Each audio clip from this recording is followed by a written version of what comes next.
നമസ്കാരം. നമ്മുടെ lab grown ഡയമണ്ടിൻ്റെ second വീഡിയോയിലേക്ക് എല്ലാവർക്കും സ്വാഗതം. നമ്മൾ കഴിഞ്ഞ വീഡിയോയിൽ സംസാരിച്ചിട്ടുണ്ടായിരുന്നു എന്താണ് ലാബ് ഗ്രോൺ ഡയമണ്ട്, എന്താണ് അതിൻ്റെ പ്രൈസിങ് എന്നുള്ള കാര്യങ്ങൾ. ഈ വീഡിയോയിൽ നമ്മൾ സംസാരിക്കാൻ പോകുന്നത് കസ്റ്റമേഴ്സ് ഏതാണ് കൂടുതലായിട്ടും പ്രിഫർ ചെയ്യുന്നത്, ലാബ് ഗ്രോണിൻ്റെ ഫ്യൂച്ചർ എന്താണ് എന്നുള്ള കാര്യങ്ങളായിരിക്കും ഈ വീഡിയോയിൽ സംസാരിക്കുന്നത്. അപ്പോൾ നമ്മുടെ പുതിയ വീഡിയോയിലോട്ട് എല്ലാവർക്കും സ്വാഗതം.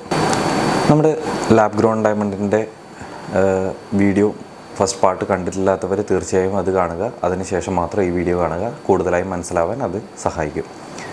അപ്പോൾ കസ്റ്റമേഴ്സ് ഏതാണ് പ്രിഫർ ചെയ്യുന്നത് എന്നുള്ള ചോദ്യമാണ് ആൻസർ ചെയ്യാൻ പോകുന്നത്. അപ്പോൾ അതിൽ ഞാൻ കൂടുതലായി കണ്ടുവരുന്നത് എന്താണെന്ന് വെച്ചാൽ, ഇത്രയും കാലം, അതായത് ഏകദേശം 2021-22 കാലങ്ങൾ വരെ ലാബ് ഗ്രോൺ ഡയമണ്ടിനെ കുറിച്ചിട്ട് ആൾക്കാർ കൂടുതലായിട്ട് അറിഞ്ഞിട്ടില്ലായിരുന്നു. അതിൽ നമ്മൾ സംസാരിച്ച HPHT ട്രീറ്റ്മെൻറ്റ് അല്ലെങ്കിൽ HPHT മെത്തേഡിലൂടെ കൂടുതലായും കിട്ടുന്ന ലാബ് ഗ്രോൺ ഡയമണ്ട്സ് ഇൻഡസ്ട്രിയൽ യൂസിനായിരുന്നു ഉപയോഗിച്ചുകൊണ്ടിരുന്നുണ്ടായത്. കാരണം അതിൻ്റെ സൈസ് കമ്പാരിറ്റീവ്ലി ചെറുതായിരുന്നു. അതുപോലെ തന്നെ ഇതിൻ്റെ ഇൻക്ലൂഷൻസ്, ഇതിനകത്തുണ്ടാവുന്ന ഇൻക്ലൂഷൻസും കമ്പാരിറ്റീവ്ലി കൂടുതലായിരുന്നു. പക്ഷേ CVD ഡയമണ്ട്സിൻ്റെ കടന്നുവരവോടുകൂടി ഇപ്പോൾ ഒരുപാട് ഇൻക്ലൂഷൻ ഫ്രീ ആയിട്ടും, അതായത് VVS, VS, IF ക്ലാരിറ്റിയിലുള്ള ഡയമണ്ടുകൾ നമുക്ക് ലഭിക്കുന്നുണ്ട്. അതുപോലെ തന്നെ സൈസും അത്യാവശ്യം വലുത്, ഞാൻ കഴിഞ്ഞ വീഡിയോയിൽ സംസാരിച്ചിട്ടുണ്ടായിരുന്നു സൈസിനെ പറ്റിയിട്ട്. സൈസും കമ്പാരിറ്റീവ്ലി വലിയ സൈസിൽ നമുക്ക് അവൈലബിൾ ആയിട്ടുണ്ട്. അതുകൊണ്ട് തന്നെ 2022 ശേഷം അല്ലെങ്കിൽ 2021 കാലഘട്ടത്തിന് ശേഷം നമ്മുടെ മാർക്കറ്റുകളിൽ ലാബ് ഗ്രോൺ ഡയമണ്ടിൻ്റെ ഉപയോഗം ഒരുപാട് കൂടിയിട്ടുണ്ട് ജ്വല്ലറികളിൽ. ഇപ്പോൾ നമ്മൾ സംസാരിക്കുകയാണെങ്കിൽ, ഇപ്പോൾ നമ്മളുടെ ഏകദേശം ഒരു കണക്കെടുക്കുകയാണെങ്കിൽ, ഇന്ത്യയിലുള്ള ടോട്ടൽ മാർക്കറ്റിൽ നടക്കുന്ന ഡയമണ്ട് ജ്വല്ലറി സെയിലുകളിൽ ഏകദേശം 10-20% ലാബ് ഗ്രോൺ ഡയമണ്ടുകൾ കൂടിയിട്ടുണ്ട് എന്നുള്ളതാണ് കണക്ക്. മുമ്പ് ഇത് 2-3, അതായത് 5 താഴെ ആയിരുന്നു. ഇപ്പോൾ ഓൾമോസ്റ്റ് 20% ലാബ് ഗ്രോൺ ഡയമണ്ടുകൾ കൂടിയിട്ടുണ്ട്. ഒന്നാമത് നമ്മൾ സംസാരിച്ചതുപോലെ ഇതിൻ്റെ പ്രൈസ് തന്നെയാണ്. അപ്പോൾ ആ പ്രൈസിനെ പറ്റി നമ്മൾ കഴിഞ്ഞാൽ സംസാരിച്ചു. എനിക്ക് കമൻറ്റ് ഇടണമെന്ന് പറഞ്ഞിട്ടുണ്ടായിരുന്നു, പക്ഷേ പ്രൈസിനെ പറ്റിയിട്ട് ആരും കമൻറ്റ് ചെയ്തിട്ടില്ല. ഏതാണ് നിങ്ങൾ എടുക്കുക എന്നുള്ളത്. കാരണം ആ വീഡിയോ കണ്ടിട്ടുണ്ടെന്ന് ഇതിൽ കമൻറ്റ് ചെയ്യുക, തീർച്ചയായും കമൻറ്റ് ചെയ്യുക. കസ്റ്റമർ ഏതാണ് കൂടുതൽ പ്രിഫർ ചെയ്യുന്നത് എന്നുള്ളതിന് ഒരു എക്സാമ്പിൾ എടുക്കുക. ഇപ്പം നമ്മൾ സംസാരിച്ചതുപോലെ തന്നെ കൂടുതലായും ലാബ് ഗ്രോൺ ഡയമണ്ടിൻ്റെ ഇത് കടന്നു വരുന്നുണ്ട്. എന്നാലും പണ്ട് ഉള്ള ആൾക്കാർക്ക് ഇതിനെക്കുറിച്ചുള്ള അറിവ് വളരെ കുറവായിരുന്നതും, പിന്നെ പണ്ടുള്ള ആൾക്കാർ ഡയമണ്ട്സ് ഒരു ഇൻവെസ്റ്റ്മെൻറ്റ് പർപ്പസിനായിട്ടും ഉപയോഗിച്ചിട്ടുണ്ടായിരുന്നു. നമ്മുടെ ഗോൾഡ് യൂസ് ചെയ്യുന്നത് പോലെ തന്നെ ഡയമണ്ടും ഒരു ഇൻവെസ്റ്റ്മെൻറ്റ് പർപ്പസിന് ഉപയോഗിച്ചിട്ടുണ്ടായിരുന്നു. ഞാൻ 2015 കാലങ്ങളിൽ ജമോളജി പഠിക്കുന്ന സമയത്ത് ഒരു ക്യാരറ്റ് നാച്ചുറൽ ഡയമണ്ടിന് വിലയുണ്ടായിരുന്നത് ഏകദേശം 5 ലക്ഷം രൂപയാണ്. പിന്നീട് ഏകദേശം 2017-18 കാലത്തിനടുത്തെത്തുമ്പോഴത്തേക്ക് അത് ഏകദേശം 2020 ഉള്ളിലായിട്ടുള്ള സമയങ്ങളിൽ അത് ഏകദേശം 7.5 ലക്ഷം രൂപ വരെയായിരുന്നു. 2021-22 കാലങ്ങളിൽ ലാബ് ഗ്രോൺ ഡയമണ്ടിൻ്റെ കടന്നു വരവോട് കൂടിയിട്ട് ഇതിൻ്റെ പ്രൈസ് ഡ്രമാറ്റിക്കലി കുറഞ്ഞു വന്നു. ഇപ്പോൾ ഏകദേശം 6.5 ലക്ഷം രൂപയിൽ എത്തി നിൽക്കുകയാണ്. അപ്പോൾ നമ്മളൊരു കണക്കെടുക്കുകയാണെങ്കിൽ, കഴിഞ്ഞ 5 വർഷം മുമ്പ് ഞാൻ 7.5 ലക്ഷം രൂപ കൊടുത്ത് ഒരു നാച്ചുറൽ ഡയമണ്ട് വാങ്ങിയിട്ടുണ്ടായിരുന്നെങ്കിൽ ഇന്ന് ഞാനത് തിരിച്ച് വിൽക്കുമ്പോൾ എനിക്ക് 6 ലക്ഷം രൂപയുടെ അടുത്ത് മാത്രമേ വില കിട്ടുന്നുള്ളൂ. അപ്പോൾ ഇതിൻ്റെ ഇൻവെസ്റ്റ്മെൻറ്റ് എന്നുള്ള രീതിയിൽ ഇത് കുറഞ്ഞിട്ടുണ്ട്. പക്ഷേ ഫാഷൻ സ്റ്റേറ്റ്മെൻറ്റായിട്ട് യൂസ് ചെയ്യുന്ന ആൾക്കാർ ഇപ്പോഴും ലാബ് ഗ്രോൺ ഡയമണ്ട്സോ അല്ലെങ്കിൽ നാച്ചുറൽ ഡയമണ്ട്സ് യൂസ് ചെയ്യുന്നുണ്ട്. പക്ഷേ എന്നിരുന്നാലും ഇന്നത്തെ യൂത്ത് എന്ന് പറയുന്ന, അതായത് ഏണിംഗ് ആയിട്ടുള്ള യൂത്ത്, അതായത് ഒരു 25 വയസ്സിനും ഒരു 40 വയസ്സിനും താഴെയുള്ള ആൾക്കാർ കൂടുതലായും ഈ വലിയ തുക നാച്ചുറൽ ഡയമണ്ടിന് കൊടുക്കുന്നതിന് പകരം അതിൽ നമുക്ക് അതേ തുകയ്ക്ക് പല രീതിയിലുള്ള, പല ഡിസൈനിലുള്ള പല ഓർണമെൻറ്റ്സ് വാങ്ങാം ലാബ് ഗ്രോൺ ഡയമണ്ടിലൂടെ എന്നുള്ളത് കൊണ്ട് കൂടുതലായും ആൾക്കാർ ഡൈവേർട്ട് ചെയ്ത് പോകുന്നുള്ള ഒരു പ്രവണത കാണുന്നുണ്ട് ഇന്നത്തെ മാർക്കറ്റിൽ. സോ അതാണ് അതിൻ്റെ കാര്യം. അപ്പോൾ ഈ ഒരു പ്രൈസിനെ പറ്റി പറയുമ്പോൾ എനിക്ക് പറയാനുള്ളൊരു കാര്യം എന്താണെന്ന് വെച്ചാൽ, നിങ്ങൾ DBS എന്നുള്ളൊരു ഗ്രൂപ്പിനെ പറ്റി കേട്ടിട്ടുണ്ടോ? DBS ഗ്രൂപ്പാണ് ലോകത്തിലെ 75-80% ഡയമണ്ടിനെ കൺട്രോൾ ചെയ്യുന്ന മാഫിയ എന്ന് ഞാൻ പറയും. മാഫിയ എന്ന് പറഞ്ഞുകൂടെ, അതൊരു സ്ഥാപനമാണ്, പക്ഷേ അതൊരു മാഫിയ പോലെയാണ്. അവരാണ് 75-80% ഡയമണ്ട് കൺട്രോൾ ചെയ്യുന്ന ഒരു കമ്പനി DBS.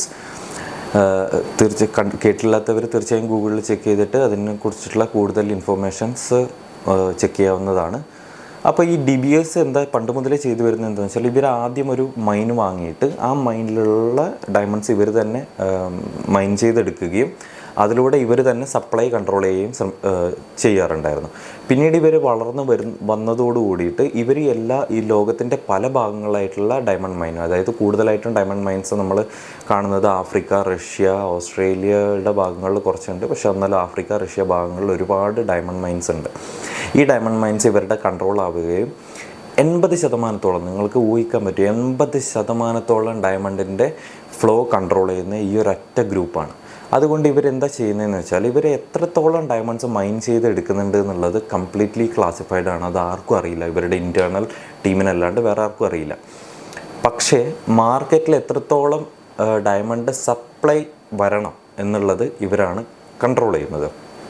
അതുകൊണ്ട് തന്നെ ഈ പ്രൈസ് ഒരു ആർട്ടിഫിഷ്യൽ ഇൻഫ്ലേഷനാണ് ശരിക്കും പറഞ്ഞാൽ ഡയമണ്ട്സിൻ്റെ പ്രൈസ്. അതായത് ഇപ്പോൾ ഡയമണ്ടിൻ്റെ ഡിമാൻഡ്, എക്കണോമിക്സ് അറിയുന്നവർക്ക് അറിയാം, ഡിമാൻഡ് കൂടുന്നിടത്ത് സപ്ലൈ കുറവാണെങ്കിൽ അതിൻ്റെ പ്രൈസ് ഓട്ടോമാറ്റിക്കലി കൂടും. അപ്പോൾ ഡിമാൻഡ് കുറവും സപ്ലൈ ഒരുപാട് ഉണ്ടെങ്കിൽ ഓട്ടോമാറ്റിക്കലി അതിൻ്റെ പ്രൈസ് കമ്പാരറ്റീവ്ലി കുറയും. അപ്പോൾ ഇപ്പോൾ സപ്പോസ് ഫോർ ആൻ എക്സാമ്പിൾ, നമ്മളിപ്പോൾ മാർക്കറ്റിൽ 100 ഡയമണ്ട്സിനാണ് ഡിമാൻഡ് ഉള്ളത്, പക്ഷേ സപ്ലൈ ഒരു 70 മാത്രമേ ഉള്ളൂ എങ്കിൽ ബാക്കി 30 ആൾക്കാർക്കും ഇത് വേണം. അതായത് 30% ആൾക്കാർക്ക് ഔട്ടാണ്, കിട്ടില്ല. അപ്പോൾ ഇതിൻ്റെ ഡിമാൻഡ് ഓട്ടോമാറ്റിക്കലി കൂടും. അതുകൊണ്ട് തന്നെ ഒരു 100 രൂപ വിലയുള്ള സാധനം ഓട്ടോമാറ്റിക്കലി 130, 150, 200 എന്നുള്ള നിലകളിലേക്ക് പോകും. അപ്പോൾ അത് അങ്ങനെ ഒരു ആർട്ടിഫിഷ്യൽ ഇൻഫ്ലേഷൻ നടത്തിയിട്ടുള്ള ഒരു ഡയമണ്ട് പ്രൈസാണ് ആക്ച്വലി ശരിക്കും പറഞ്ഞാൽ ഈ ഒരു കമ്പനി അല്ലെങ്കിൽ ഈ ഒരു ഗ്രൂപ്പ് ഓഫ് പീപ്പിൾ ചെയ്യുന്നത്.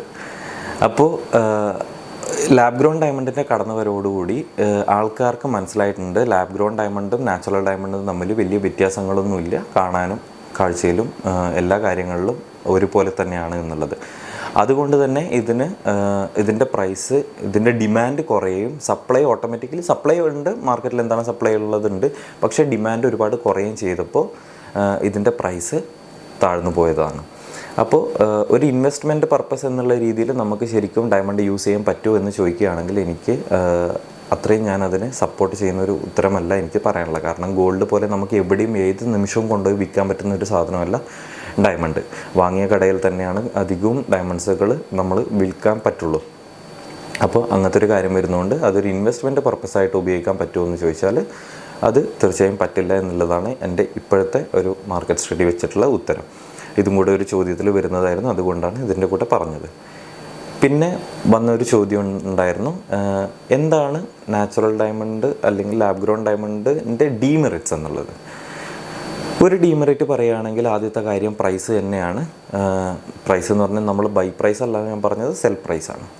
നമ്മൾ വാങ്ങിയ സാധനം തിരിച്ച് വിൽക്കുമ്പോൾ നമുക്ക് എത്ര ശതമാനം തിരിച്ച് കിട്ടുമെന്നുള്ളത്.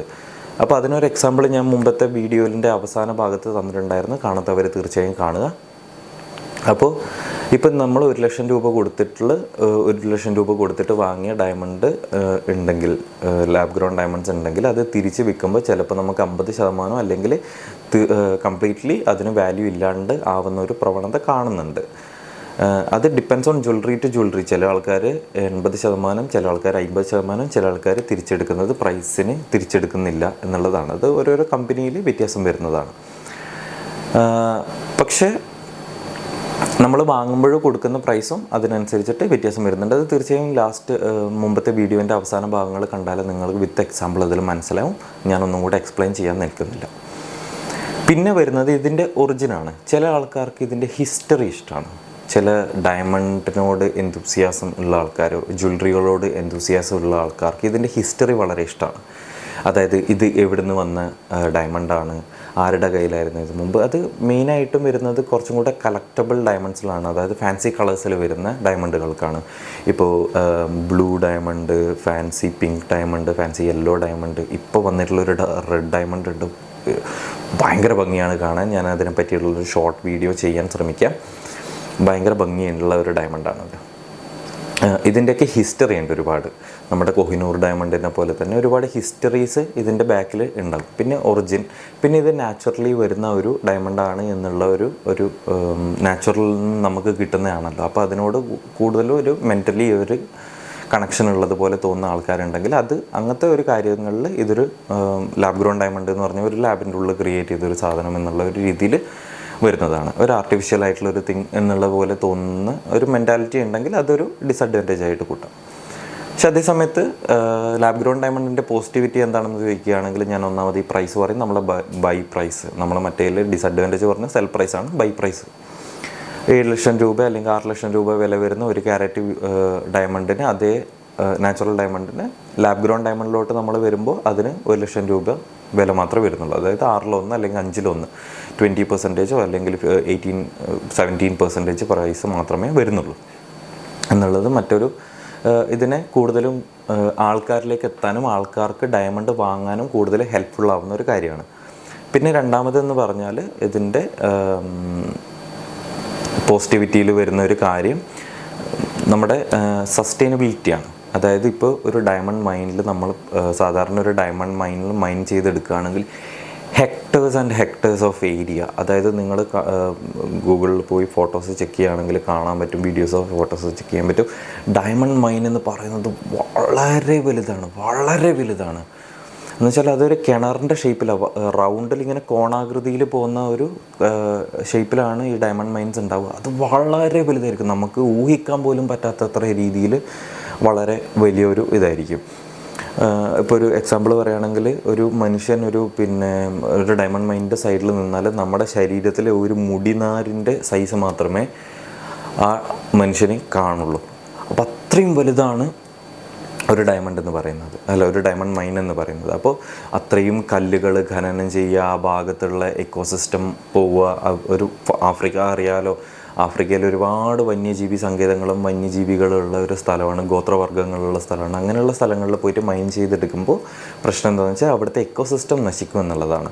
അങ്ങനെ വെച്ച് നോക്കുകയാണെങ്കിൽ ഒരു ലാബിൽ ക്രിയേറ്റ് ചെയ്യുന്ന ഒരു ഡയമണ്ടിന് കൂടുതൽ എക്കോ ഫ്രണ്ട്ലി ആണെന്ന് നമുക്ക് പറയാൻ പറ്റും. അതേസമയത്ത് ലാബ് ഗ്രോൺ ഡയമണ്ടിൻ്റെ ഒരു ഡിസഡ്വാൻറ്റേജ് എന്താണെന്ന് പറഞ്ഞാൽ ഇത് കൂടുതൽ കറണ്ട് അല്ലെങ്കിൽ ഇലക്ട്രിസിറ്റി കൂടുതലായിട്ട് ഉപയോഗിക്കുന്ന ഒരു സംഭവമാണ്. കമ്പാരിറ്റീവ്ലി കുറവാണ് എന്നുള്ളതാണ് സത്യം. പക്ഷെ കാരണം മൈൻ ചെയ്തെടുക്കുന്ന ഡയമണ്ട്, അതായത് ഓർ എന്ന് പറയും, കല്ലുകൾക്കിടയിൽ ഉണ്ടാകുന്ന ചെറിയൊരു ഒരു കഷ്ണം, ഇത്ര വലിയൊരു കല്ലുകൾക്കിടയിൽ ഉണ്ടാകുന്ന ഇത്രയുള്ള ഒരു കഷ്ണം മാത്രമാണ് ഒരു ഡയമണ്ട്. അപ്പോൾ ഈ കല്ലുകൾ പൊട്ടിച്ചെടുത്ത് ഇതിന് ക്ലീൻ ചെയ്ത് പ്രോസസ്സ് ചെയ്ത് എടുക്കുമ്പോഴത്തേക്ക് ഒരുപാട് നാച്ചുറൽ കറണ്ടിൻ്റെ ഇലക്ട്രിസിറ്റീൻ്റെ ഉപയോഗം വരുന്നുണ്ട്. പക്ഷെ എന്നാലും നമ്മൾ ഇതിൻ്റെ കാര്യം, ലാബ് ഗ്രോണിൻ്റെ കാര്യം പറയുമ്പോൾ ഇലക്ട്രിസിറ്റി ഒരുപാട് ഉപയോഗമുള്ളതാണ്. നമ്മൾ പറഞ്ഞു 3 വീക്സ് ഓൾമോസ്റ്റ് എടുക്കണം ഒരു CVD ഡയമണ്ട് ഉണ്ടാക്കാൻ വേണ്ടിയിട്ട്. അപ്പോൾ ഇത്രയും ദിവസം ഇതിലൂടെ ഈ കാർബൺ മോളിക്യൂൾസ് അല്ലെങ്കിൽ പാർട്ടിക്കിൾസ് കടത്തിവിടാനും അത് ഉണ്ടാക്കാനുമായിട്ട് ഒരുപാട് കറണ്ട്, ഇലക്ട്രിസിറ്റി അതിന് വേണം എന്നുള്ളതാണ് ഒരു സത്യം. അപ്പോൾ ഇത് ഒരു ഡിസഡ്വാൻറ്റേജായി പറയുന്ന മറ്റൊരു കാര്യമാണ്. അപ്പോൾ ഇതൊക്കെയാണ് അഡ്വാൻറ്റേജസ് ആൻഡ് ഡിസഡ്വാൻറ്റേജസ് ഉള്ളത്. ഇപ്പോൾ എന്നോട് ചോദിക്കുകയാണെങ്കിൽ ഞാൻ ഏതാണ് പ്രിഫർ ചെയ്യുക എന്നുള്ളത് എന്നോട് ചോദിക്കുകയാണെങ്കിൽ സത്യം പറഞ്ഞാൽ ഞാൻ ഒരു ലാബ് ഗ്രോൺ ഡയമണ്ട് തന്നെയാണ് എപ്പോഴും. ഇപ്പോഴത്തെ സാഹചര്യങ്ങളിൽ ഞാൻ തീർച്ചയായും ലാബ് ഗ്രോൺ ഡയമണ്ട് പ്രിഫർ ചെയ്യും. കാരണം ഒരു സാധാരണക്കാരനെ സംബന്ധിച്ചിടത്തോളം ഒരു ഡയമണ്ടും മറ്റ് ഒരു നാച്ചുറൽ ഡയമണ്ട്, ഒരു ലാബ് ഗ്രോൺ ഡയമണ്ടും തമ്മിൽ യാതൊരു വ്യത്യാസവും കാണുന്നില്ല. അപ്പോൾ അതുകൊണ്ട് തന്നെ ഞാൻ ലാബ് ഗ്രോൺ ആണോ, എൻ്റെ മോതിരത്തിലുള്ളത് ലാബ് ഗ്രോൺ ആണോ അല്ല നാച്ചുറൽ ഡയമണ്ട് ആണോ എന്നുള്ളത് സാധാരണക്കാർക്കോ അല്ലെങ്കിൽ സാധാരണ ജ്വല്ലറിക്കാർക്കോ ഒരിക്കലും അറിയാൻ പോകുന്നുള്ള ഒരു കാര്യമല്ല. അത് അത്രയും ഇപ്പോൾ ആരോടെങ്കിലും ഞാൻ വിൽക്കാൻ പോവുകയാണെങ്കിൽ ഞാൻ ആ സർട്ടിഫിക്കറ്റ് കാണിച്ചിട്ട് ഇതിൽ അപ്പോഴാണ് അവർക്ക് മനസ്സിലാവുക ഇത് ലാബ് ഗ്രോൺ ഡയമണ്ട് ആണ് എന്നുള്ളൊരു കാര്യം. അപ്പോൾ അതുകൊണ്ട് കൂടുതലായും ഞാൻ എൻ്റെ ഒരു അനുഭവത്തിൽ അല്ലെങ്കിൽ എൻ്റെ ഒരു ഇതിൽ പറയുകയാണെങ്കിൽ ഞാൻ പ്രിഫർ ചെയ്യാൻ പോകുന്നത് എന്തായാലും ലാബ് ഗ്രോൺ ഡയമണ്ട് ജ്വല്ലറി ആയിരിക്കും. നിങ്ങൾ ഏതാ പ്രിഫർ ചെയ്യാൻ പോകുന്നത് എന്നുള്ളത് തീർച്ചയായും കമൻറ്റ് ചെയ്യുക. കൂടുതൽ ലാബ് ഗ്രോണിനെ പറ്റി എന്തെങ്കിലും ചോദ്യം ഉണ്ടെങ്കിൽ തീർച്ചയായും കമൻറ്റ് ചെയ്യുക, ഞാൻ അതിനും ഉത്തരങ്ങൾ തരാൻ ശ്രമിക്കുന്നതാണ്. അപ്പോൾ ഇത്രയും പറഞ്ഞുകൊണ്ട് നമ്മുടെ ഇന്നത്തെ ഈ വീഡിയോ ഞാൻ അവസാനിപ്പിക്കുകയാണ്. ലാബ് ഗ്രോണിനെ പറ്റിയിട്ട് എനിക്കിതുവരെ കിട്ടിയിട്ടുള്ള ചോദ്യങ്ങൾക്കെല്ലാം ഉത്തരം നൽകിയിട്ടുണ്ടെന്ന് ഞാൻ വിശ്വസിക്കുന്നു. അടുത്ത വീഡിയോയിൽ തീർച്ചയായും കാണുന്നത് വരെ നന്ദി, നമസ്കാരം.